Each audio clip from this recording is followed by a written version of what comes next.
En el libro de San Mateo. San Mateo capítulo número 13. Ayer trabajamos con este capítulo y hoy creo que allí nos detendremos un poco más. San Mateo capítulo 13, versículo 34 y versículo 35. Ahí está la razón de estas 2 semanas. Hay muchas cosas que decir, posiblemente no habrá mucho tiempo para hacerlo, pero trataremos de hacer lo que sea mejor. Dice el versículo 34, todo esto habló Jesús por parábolas a la gente, y sin parábolas, ¿qué cosa dice? No les hablaba, para que se cumpliese lo dicho por el profeta, cuando dijo, abriré ¿en qué cosa dice? En parábolas mi boca, declararé cosas escondidas desde la fundación del mundo. ¿Qué les parece si nos colocamos en pie para orar? ¿Oramos? Querido Padre Celestial, muchas gracias por la oportunidad de reunirnos otra vez para estudiar su palabra. Amén. Señor querido, permite que sus ángeles nos acompañen y que su Santo Espíritu nos dirija. Que hoy escuchemos palabra de vida para vida eterna. Que su Santo Espíritu nos hable, nos instruya, nos enseñe. Y que hoy, Señor, al ir paso a paso a través de su palabra, su verdad pueda penetrar en nuestro ser, en nuestro corazón, en todos nosotros y hacer en nosotros todo conforme a su voluntad.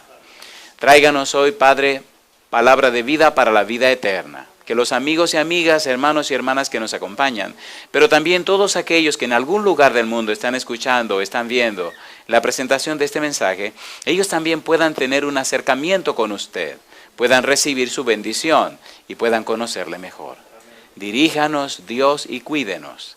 Se lo pedimos en el nombre santo de Jesús. Amén. Amén. Decíamos ayer que una parábola es una comparación. No vamos a detenernos a repetir lo que hablamos ayer porque el tiempo siempre es corto y no hay suficiente tiempo para trabajar con todo lo que quisiéramos.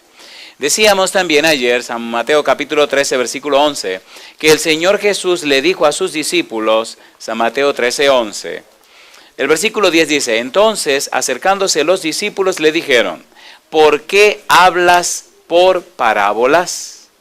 Y él les respondió, porque a vosotros os he dado saber, ¿qué cosa dice? Los misterios del reino de los cielos, mas a ellos no les es dado. ¿Por qué no? Porque los misterios del reino de los cielos hay que estudiarlo. Cuando usted quiere saber los misterios del reino de los cielos, tiene que dedicarse a aprender los misterios del reino de los cielos. ¿Le gustaría saber cuáles son los misterios del reino de los cielos? ¿Sí o no? ¿Sí o no? Mire el versículo 35 del capítulo 13. Para que se cumpliese lo dicho por el profeta cuando dijo, abriré en parábolas mi boca, declararé cosas escondidas ¿desde cuándo? Desde la fundación del mundo. Si son cosas escondidas, son misterios. En la Biblia, la palabra misterio en el griego significa algo que debe ser descubierto, algo que debe ser dado a conocer. Algo que viene como resultado de la investigación. Por ejemplo, en el libro de Efesios, capítulo número 3. Efesios, capítulo número 3, el apóstol Pablo habla acerca del conocimiento que él tiene acerca del misterio. Y de una vez define lo que para él es el misterio. Efesios, capítulo 3, versículo número 1. Dice el verso 1. Por esta causa yo, Pablo, prisionero de Jesucristo, Jesús por vosotros los gentiles, si es que habéis oído de la administración de la gracia de Dios que me fue dada para con vosotros, que por revelación, ¿qué sigue diciendo? Me fue declarado, ¿qué cosa? El misterio, como antes lo he escrito brevemente. Y él añade, leyendo lo cual podéis entender cuál sea mi conocimiento. ¿En qué cosa dice? En el misterio de Cristo. Y la pregunta es, ¿pero cuál es el misterio de Cristo? ¿Cuál es el misterio? Y él sigue diciendo, misterio que en otras generaciones no se dio a conocer a los hijos de los hombres, como ahora es revelado a sus santos apóstoles y profetas por el Espíritu. Mi pregunta, entonces, el misterio de Cristo ha sido revelado, ¿sí o no? ¿Sí o no? ¿A quiénes le fue revelado? Dice el apóstol Pablo, a los apóstoles y profetas. ¿Quién se lo reveló? Ahí dice el Espíritu Santo. Ahora, una pregunta. ¿Verdad que está interesante esta manera de ir buscando la verdad en la Biblia? ¿Sí o no? Cuando empecé a estudiar la Biblia era un adolescente de 18 años. Y vi la Biblia y la veo todavía como un mapa. ¿Han visto las películas donde hay un mapa para encontrar un gran tesoro? ¿No han visto películas ustedes? ¿No se emocionan ustedes en la manera de cómo van descubriendo las señas y cómo se va aclarando lo que el mapa dice? Oiga, uno se emociona hasta que al final, ¿qué cosa? Encuentran el tesoro. Estoy haciéndole el ambiente porque esta noche vamos a hablar de encontrar un tesoro. Y tiene que conocer la regla del juego, si no, no va a encontrar el tesoro. Pregunto, ¿podemos saber entonces cuál es el misterio? ¿Sí o no? ¿Fue revelado el misterio? Dice el versículo aquí, misterio que en otras generaciones no se dio a conocer a los hijos de los hombres, como ahora es revelado a sus santos apóstoles y profetas por el Espíritu Santo. ¿Y cuál es el misterio? Que los gentiles, nosotros, son herederos, coherederos y miembros del mismo cuerpo y copartícipes de la promesa en Cristo Jesús por medio del Evangelio, del cual yo fui hecho ministro por el don de la gracia de Dios que me ha sido dado según la operación de su poder. Y dice Pablo, a mí, que soy menos que el más pequeño de todos los santos, ¿qué dice? Me fue dada esta gracia de anunciar entre los gentiles el evangelio de las inescrutables riquezas de Cristo y de aclarar a todos cuál sea la dispensación del misterio escondido desde los siglos en Dios que creó todas las cosas. ¿Desde cuándo estaba ese misterio oculto y guardado? Desde los siglos, desde la eternidad, desde el pasado. Y ahora Jesús viene con parábolas a revelar el misterio, a dar a conocer el misterio, a instruir a la gente en el misterio, a presentar ante la gente el secreto que la gente no sabía, a descifrar el misterio. Y las parábolas nos ayudan a descifrar el misterio. De allí la importancia de estas 2 semanas. Es posible que usted tenga mucho tiempo en la iglesia y haya leído muchas parábolas. La pregunta es, ¿las entiende? ¿Las comprende? ¿Sabe lo que hay detrás de esas parábolas? ¿Entiende qué fue lo que Jesús quiso decir? Los investigadores de la Biblia juegan con algunos conceptos. Es más, hay una ciencia bíblica que se llama hermenéutica. ¿Cómo se llama? La hermenéutica es la ciencia que hace y trata acerca de la correcta interpretación de la Biblia. Es decir, los que estudian leyes utilizan o trabajan con la jurisprudencia. La jurisprudencia interpreta la ley. La Biblia, entonces, tiene una ciencia, es la hermenéutica. La hermenéutica le dice cómo entender la Biblia. Hay otras palabras que no creo que tenga ningún interés de estar trayendo por aquí, pero sí voy a hacer sus definiciones. Número 1, una cosa es lo que la Biblia dice. Número 2, otra cosa es lo que quiere decir. Y número 3, otra cosa es enseñar lo que quiere decir. Número 1, lo que la Biblia dice. Número 2, lo que quiere decir. Y número 3, cómo enseñar lo que quiere decir. ¿Qué estamos haciendo con esas 3 cosas? Se llama exégesis. ¿Cómo se llama? Así que cada noche vamos a hacer una exégesis bíblica. ¿Pero cómo? De forma que usted lo pueda entender y que podamos juntos edificarnos en la palabra de Dios. ¿Se entiende lo que estamos diciendo? A ver, ¿sí o no? Entonces, ¿esto es una clase? Sí, señor. ¿Esto es un seminario? Sí, señor. ¿Cómo se llama? Las parábolas de Jesús. No habrá tiempo de ver 40 ni 52, pero yo creo que con 14 parábolas que usted comprenda son suficientes para alcanzar salvación y vida eterna en Cristo Jesús. ¿Estamos de acuerdo? ¿Están listos? ¿Podemos comenzar con la de esta noche? ¿Seguro que están listos? ¿No hay que aclarar un poquito más el negocio este? ¿Sí o no? Vamos a orar. Ustedes están muy serios. Vamos a orar. Pónganse en pie, vengan. Lo noto como muy serio. Suéltense, les digo, suéltense. Suéltense, están muy tensos. Señor, nuevamente tocamos la puerta del trono de su gracia para pedir que su santa gracia nos asista y su espíritu nos llene. Ahora, al estudiar la parábola de esta noche, permítanos, Señor, comprenderla, entenderla, asimilarla, integrarla a nuestra vida y hacer las decisiones necesarias para que esto sea efectivo y eficaz en nuestra vida. Señor, le amamos, le alabamos, le bendecimos y le adoramos. Y pedimos la unción de su Espíritu en esta hora, para que su Espíritu nos hable a través de su palabra, en el nombre de Jesús. Amén. Resulta que en el mismo capítulo 13 de San Mateo, donde estamos trabajando, está la parábola que vamos a estudiar. Curiosamente, esta parábola apenas tiene un versículo. ¿Cuántos versículos tiene? Un versículo. Está en San Mateo capítulo 13, versículo número 44. San Mateo 13, versículo ¿cuánto? 44. Dice el Señor Jesús: además, el reino de los cielos es, ¿qué cosa?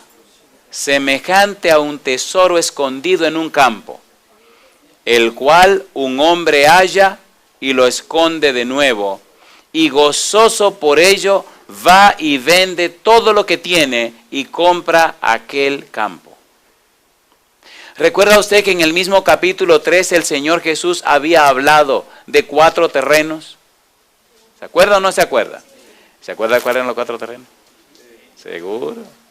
Hablaba de un sembrador. Y cuando el sembrador esparció la semilla, la primera semilla cayó junto a ¿qué cosa? Al camino. ¿Y qué hicieron las aves? Se la comieron. Este es el examen, ¿eh? ¿Y qué representa ese terreno junto al camino? ¿A quién representa? Son personas que reciben la palabra, no la entienden y el malo se la quita. ¿El malo quién es? El diablo. La segunda semilla cayó ¿dónde? Entre pedregales. ¿Y qué pasó con la semillita? Germinó. Y empezó a crecer, pero los rayos del sol la quemaron porque tenía pocas raíces. ¿Sí o no? ¿A quién representa ese tipo de esa experiencia? Son aquellos que con gozo reciben la palabra, pero cuando vienen los problemas y las dificultades, la dejan y entonces se apartan. Número 3. En la tercera semillita cayó ¿en qué lugar? Entre espinos. Y germinó. Pero entonces, ¿qué ocurrió? Que los espinos la ahogaron. ¿A quién representa ese grupo? Dice el Señor Jesús, representa a aquellos que reciben con gozo la palabra, pero los afanes de este mundo, el amor a las riquezas y el amor a las cosas que este mundo ofrece, entonces ahogan la semilla de Dios en la persona. Y número 4, ¿cuál es el cuarto terreno? La tierra buena. ¿Y qué pasa con la semilla?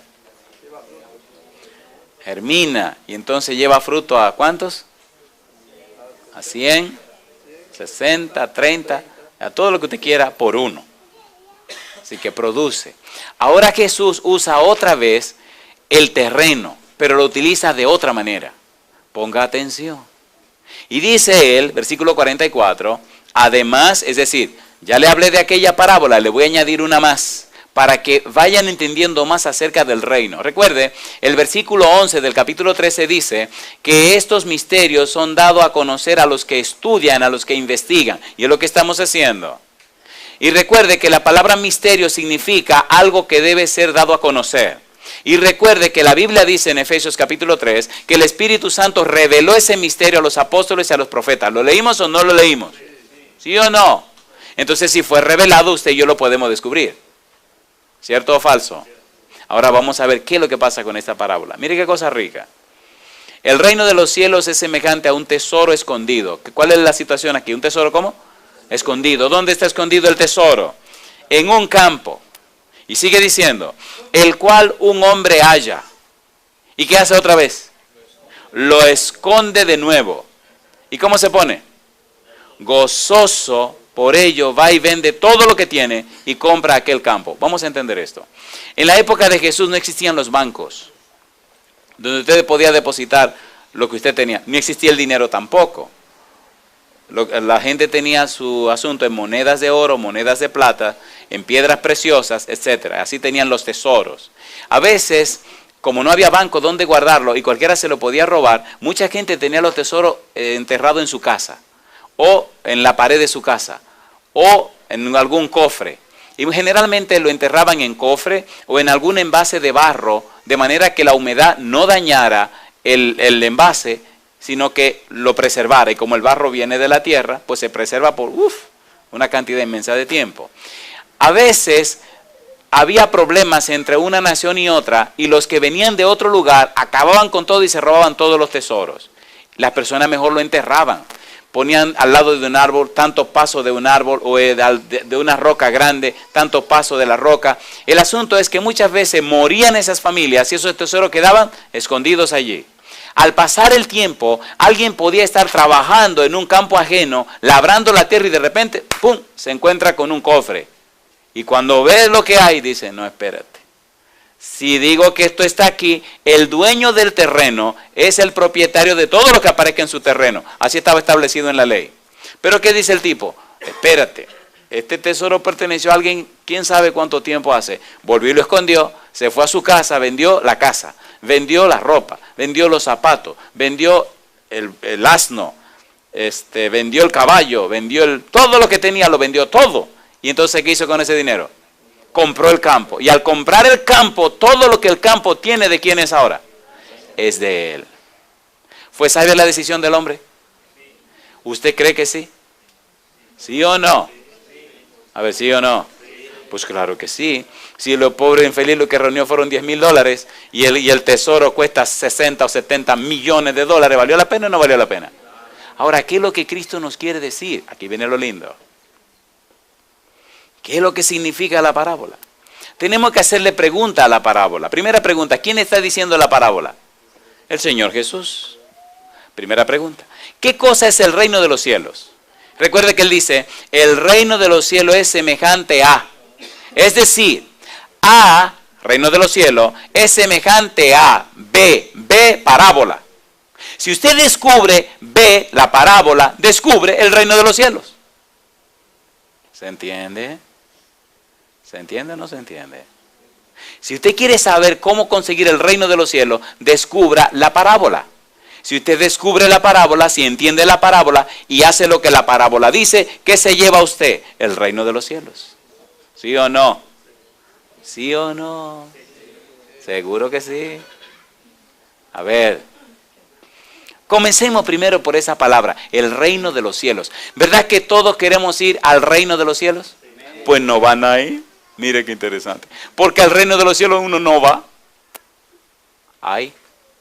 Porque el reino de los cielos no está hablando del cielo, está hablando de una persona. Es una persona el reino de los cielos.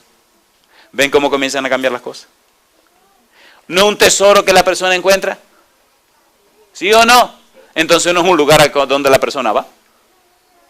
Pastor, ¿qué le pasa a usted? Mire, espérese, esto me está confundiendo, pastor. Vamos a ponernos claros. Ok, San Lucas. Capítulo número 17, versículo 21. ¿Verdad que se va a comenzar a poner bueno esto? San Lucas 17, 21.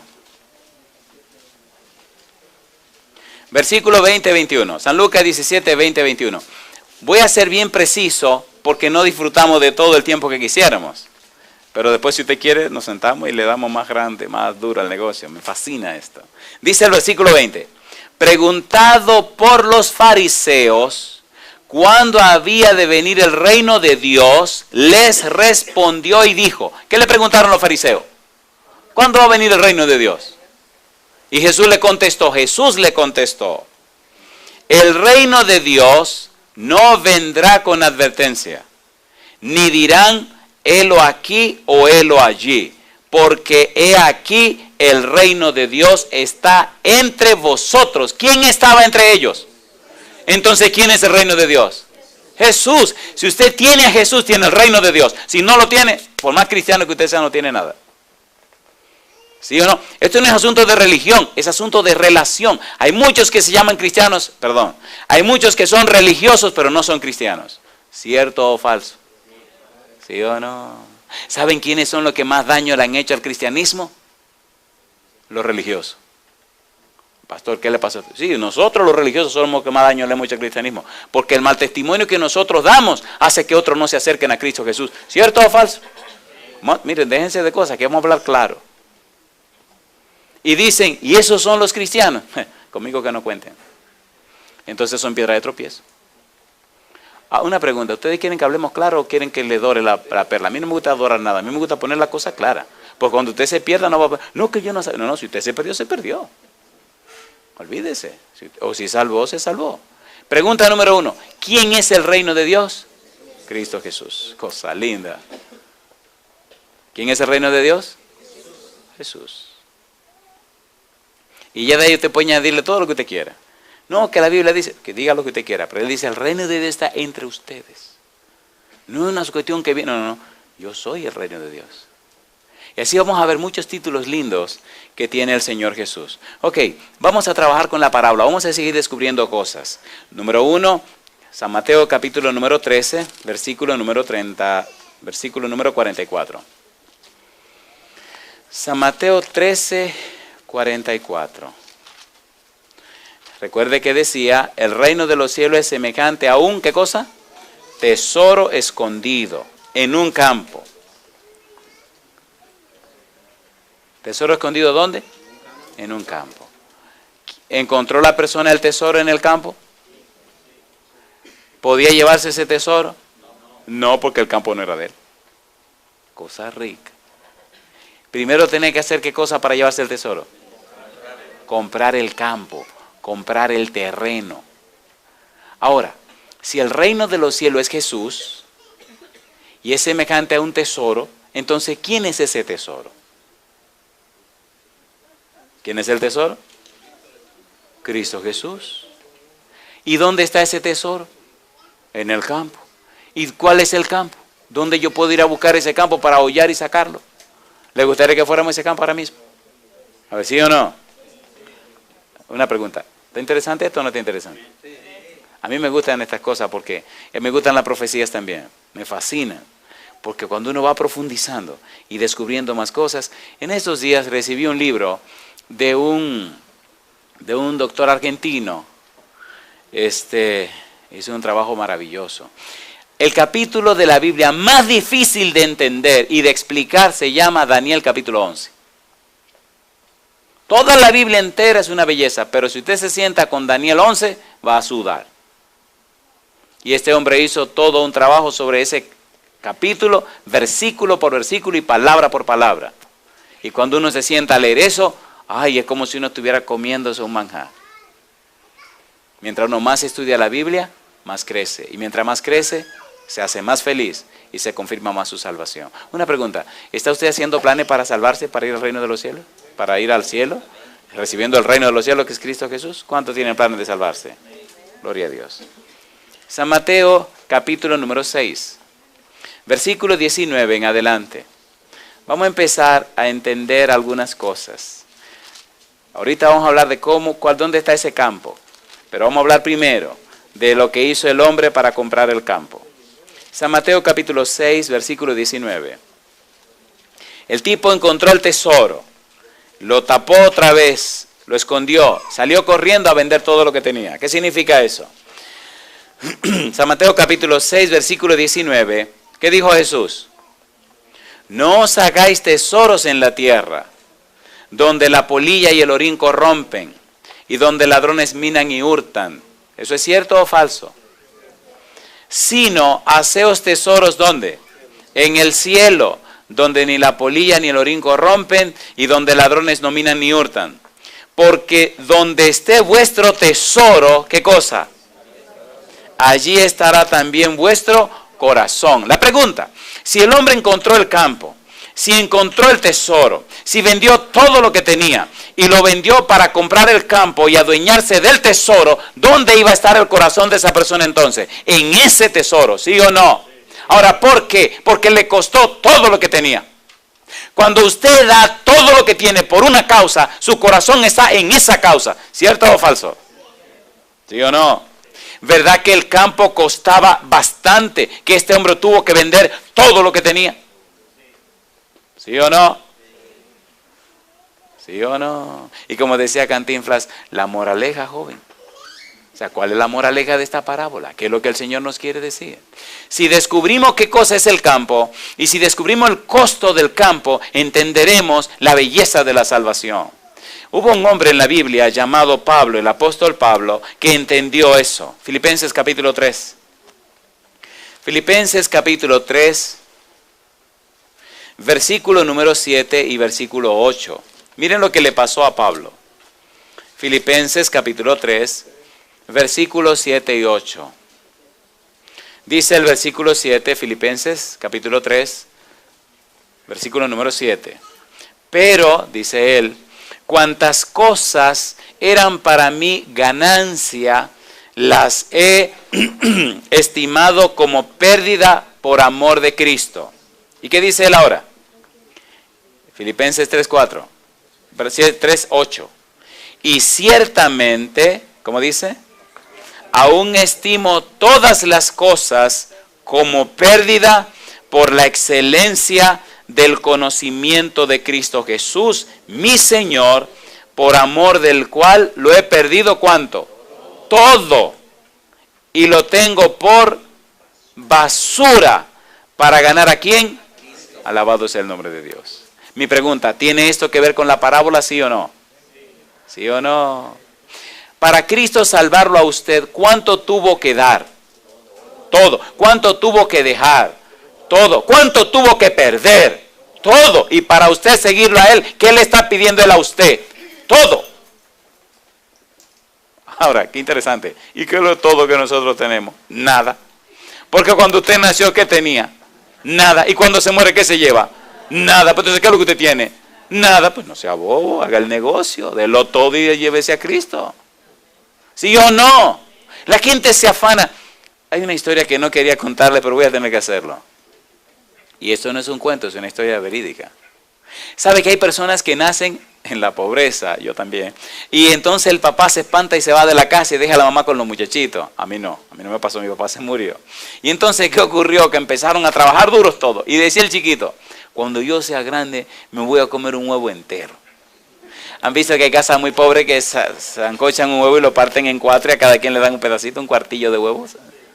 Ustedes no sé si han tenido granja en su casa. Algunos tienen gallina en su casa y fantástico, pero hay casas donde no tienen gallinas. Así que había que comprar el huevo, sancocharlo para que rindiera más y partirlo por pedazos y darle a cada quien un pedacito con un poquito de aceite y un poquito de ¿qué sabe Dios? Mandioca, le dicen ustedes, o plátano, bueno, lo que sea. Y el chiquito decía, cuando yo sea grande me voy a comer un huevo entero. Así que se convirtió en un hombre neurótico. Se llama neurótico autoavaro. No se apuren que un día vamos a dar una serie sobre la neurosis matrimonial y se van a reír y van a llorar. Casi... Ay, eso no me gusta decirlo. ¿Quieren que se lo diga? ¿No se van a ofender? Pues no se lo digo.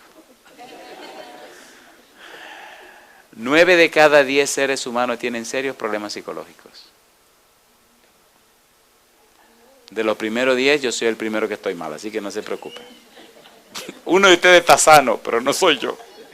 Sigamos mejor con el asunto este. Y el hombre trabajó duro y se hizo rico, se casó con su esposa y todo. Pero cada vez que la esposa tenía que gastar algo, era, mire, espérese, no. Y si era para los hijos, pero cuando se trataba de él, gastaba y se hizo millonario. Pues claro, ¿cómo no? Y le decía, el tipo se enfermó y ya era un señor mayor, tenía hijos y nietos, una fábrica, una empresa, muchas cosas y sus hijos. Y cuando estaba en el lecho de muerte le decía al hijo mayor, un tipo muy recto, muy responsable, muy cumplidor, le decía, cuando yo me muera, todo lo que yo tengo lo hice yo con mi propio sudor, con el sudor de mi frente. Yo a nadie le pedí nada, así que todo esto es mío. Yo cuando me muera me llevo todo lo que es mío. Ven acá, yo quiero hablar contigo, le dijo el hijo mayor, tipo cumplidor. Cuando yo me muera, tú me reúnes todo lo que es mío y me lo echas en mi caja, que eso es mío, yo me lo llevo. No lo dejo lo mío a nadie. Y le dijo, papá, sí, cómo no, está bien. Los otros hermanos se preocuparon porque el hijo mayor era un tipo que era muy cumplidor. Cuando prometía una cosa, la cumplía.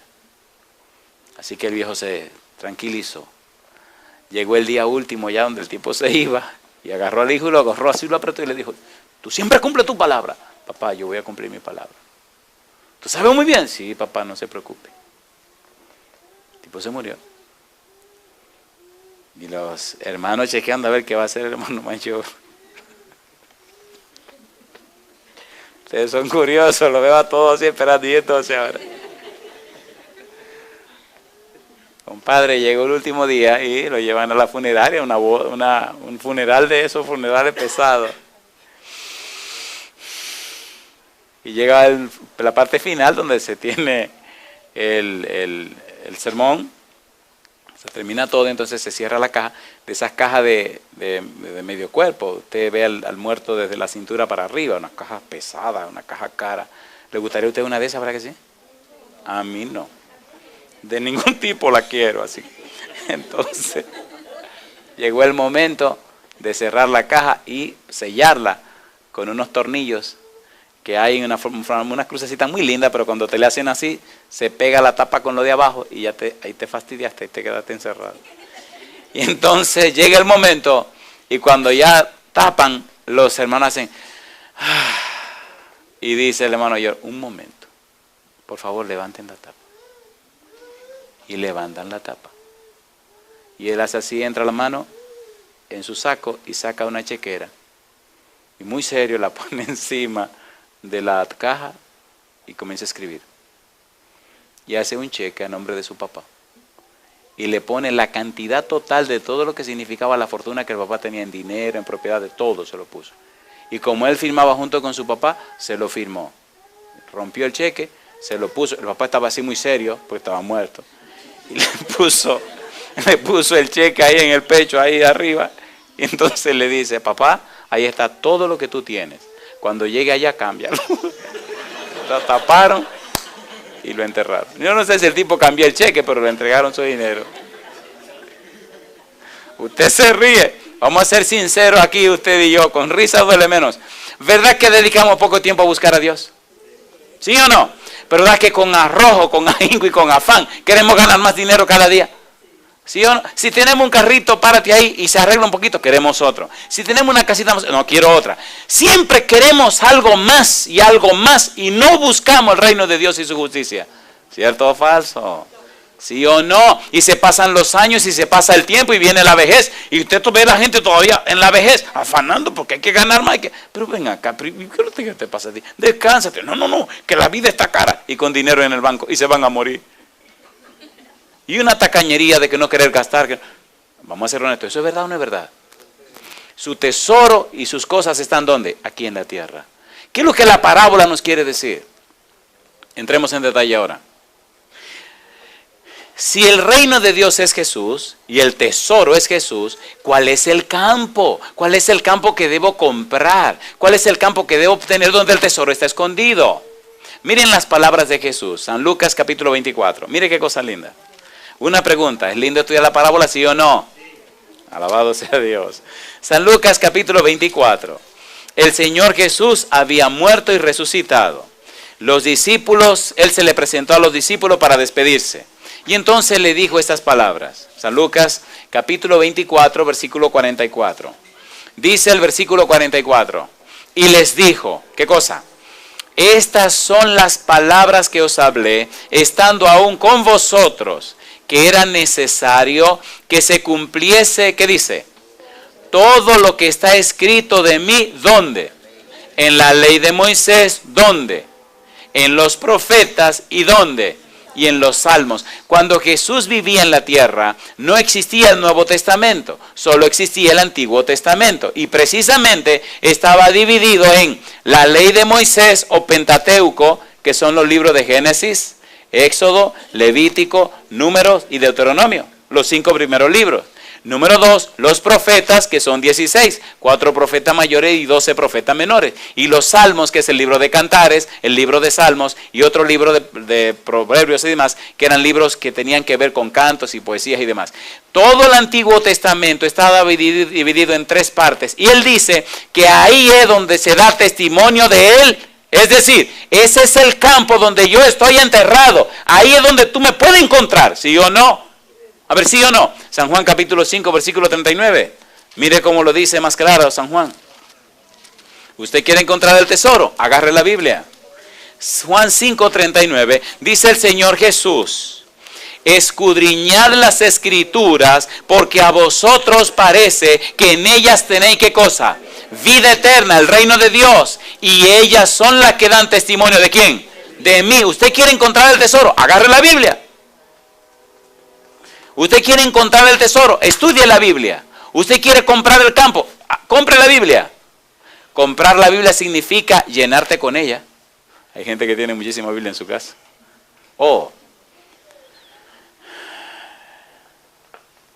Un señor pasaba montado a caballo por una comunidad rural, un campo. Y llegó a una casa donde se hablaba de una señora que era muy buena gente, muy cristiana, muy tranquila. Y entonces toca a la puerta, La señora sale, abre la puerta y muy amablemente le pregunta, ¿en qué puedo servirle? Y aquel caballero muy sonriente, con la fusta en la mano, esa cosita que usan para darle a los caballos para que corran más, con la fusta en la mano le dice, señora, ¿usted sería tan amable de regalarme un vaso con agua, por favor? Oh, sí, cómo no, caballero, entre, siéntese, ahora mismo le traigo el agua. Y en lo que la señora fue para atrás a buscar el agua, él miró un librero que la señora tenía. Y justo en el centro había una Biblia grande. Y él se sonrió, sacó la Biblia, la puso sobre la mesa, sacó su billetera y sacó 6 o 7 billetes de a $100. Y con una sonrisa abrió la Biblia y fue poniendo los billetes de a $100 en diferentes partes de la Biblia y la colocó otra vez en su lugar. Tomó el agua y se fue. Pasaron 4 años. Y volvió a pasar por aquel lugar. Mire, 6 o 7 billetes de a 100 en ese tiempo eran una fortuna. Porque la casita que la señora vivía no valía $100. Ustedes me están entendiendo. ¿Qué le dejó dentro de la Biblia? Escuche. Vuelve y se detiene frente a la misma casita porque le sorprende. ¿Cómo es posible que siga viviendo en esa misma casita cuando le dejé una fortuna en su casa? Y entonces toca la puerta. Y la misma señora viene, un poquito más vieja, claro. Y bien así medio desbaratada porque con el tiempo la gente sube o baja. Usted no se queda en el mismo sitio. Y entonces le dice la señora, ¿en qué le puedo servir? Dice, ¿usted sería tan amable de por favor regalarme un vaso con agua? Oh sí, como no, caballero, entre y siéntese. Y en lo que la señora fue para atrás, él extiende la mano y ala la Biblia. Y cuando la abre, ¿a qué no me dice que había ahí adentro? 6 o 7 billetes de a $100. Lo recogió uno por uno, lo dobló, lo echó en su camisa, puso la Biblia ahí, tomó su vaso de agua, se lo tomó y se fue. ¿Qué perdió la señora? No perdió nada, ella nunca lo tuvo. Cuando usted pierde algo, cuando usted lo tiene, ¿sí o no? Nunca lo tuvo, nunca lo buscó, nunca lo aceptó. Vamos a ser sinceros, ¿cuántos tesoros tiene la Biblia que usted no ha disfrutado? Entonces usted nunca lo ha tenido. Y ese es el punto de estas 2 semanas. Usted tiene que descubrir el tesoro, ¿o no? ¿Está usted dispuesto a pagar el precio?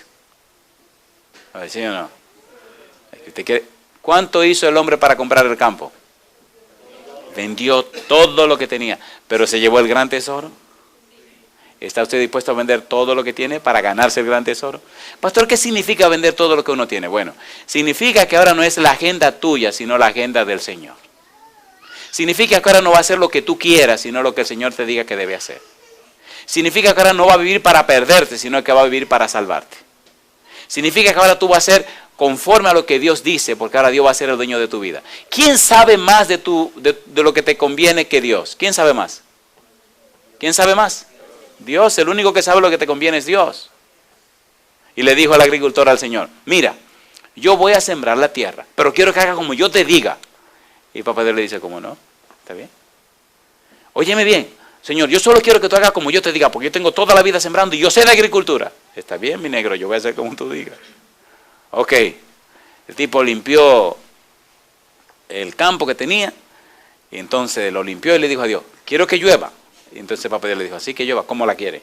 Dice, buen aguacero, ¿ok? Para, Señor. Paró el Señor. Esperó unos días y la tierra que estaba húmeda, y entonces la rompió, la aró, y esa tierra quedó preciosa. Empezó a hacer los surcos y a preparar todo, y sembró. Y después que sembró le dijo a Dios, ahora quiero una lloviznita suave, no muy fuerte para que no me rompa los surcos, suave, con mucha delicadeza para que la semilla, ¿qué cosa? Germine, como no, mi negro, suavecita. ¿Así te gusta? Sí, fantástico. Oye, germinó toda la semillita y eso se veía precioso. Y empezó a limpiar. Y cuando las plantitas estaban un poco fuertecitas, le dijo, una lluvia no muy fuerte, para que, ¿me entiendes? Se ponga más fuerte la plantita. Y así ocurrió. Y crecieron todas y se llenó todo precioso, verdecito. Y se llenaron todas las plantitas de flores. Y flores, y flores, y flores, y flores, y flores.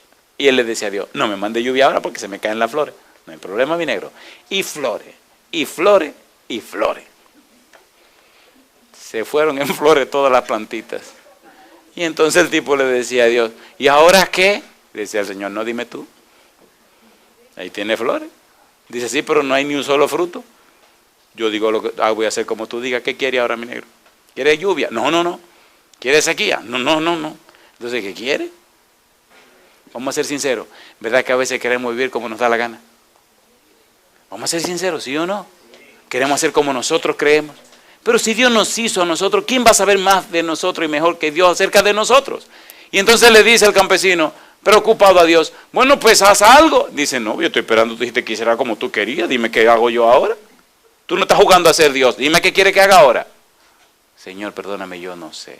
Dice, mi negro, se te olvidó pedir una cosa. Dice, ¿cuál? Se te olvidó decirme que envíe los vientos del norte. Vientos del norte, ¿y para qué quiero yo vientos del norte? Querido, los vientos del norte traen los granos de polen que germinan la flor y entonces nace el fruto. Ah, pero yo no sabía. Dice, hay muchas cosas que tú no sabes. ¿Qué te parece si me dejas seguir siendo Dios y tú solo haces lo que yo te digo? Pidió los vientos del norte, vinieron los granos de polen, germinaron todas las florecitas y una cosecha tremenda. Pregunta para usted, ¿quiere jugar a ser Dios? No se atreva. ¿Le gustaría dejar que Dios siga siendo Dios? ¿Quiere pagar el precio para tener el tesoro? ¿Sí o no? Aunque pierda algunos amigos. Póngase en pie si verá que usted se atreve a pagar el precio. En la Biblia dice, en el libro de San Lucas, y me gusta la Biblia por esto, San Lucas capítulo 9, y con esto voy a terminar. San Lucas capítulo número 9. ¿Verdad que las parábolas son apasionantes? A ver, ¿sí o no? Sí. San Lucas capítulo 9, versículo 23 al 26, dijo el Señor Jesús. San Lucas 9, 23. Y decía a todos, ¿qué cosa? Si alguno quiere venir en pos de mí, niéguese a sí mismo, tome su cruz cada día, ¿y qué cosa? Y sígame, porque todo el que quiera salvar su vida la perderá, y todo el que pierda su vida por causa de mí, éste la salvará. Pues, ¿qué aprovecha al hombre si gana todo el mundo y se destruye o se pierde a sí mismo?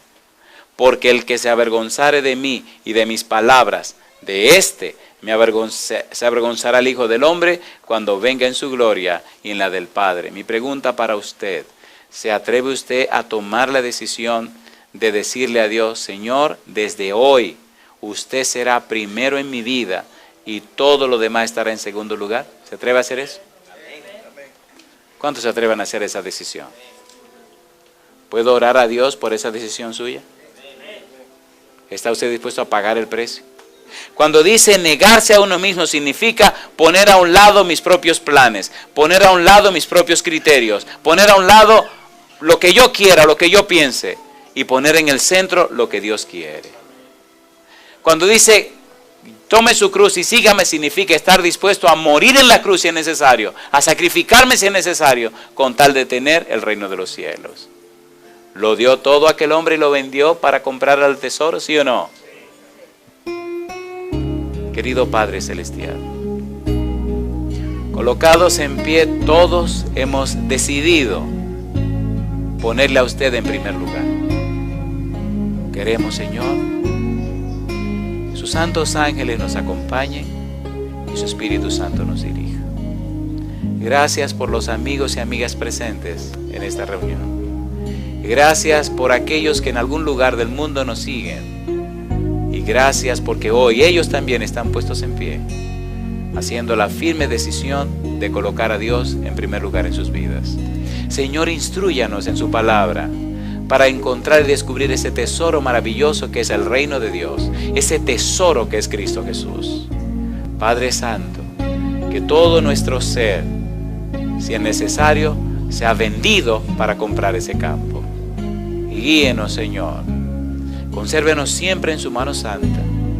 Haga posible que cada persona presente y aquellos que nos están siguiendo puedan hacer la decisión de recibir y encontrar a Cristo Jesús desde ahora y para siempre. En su mano santa nos entregamos, Señor, pidiendo su bendición y dirección y aceptándole nuestra vida como nuestro mejor tesoro. En el nombre santo de Jesús. Amén, Señor.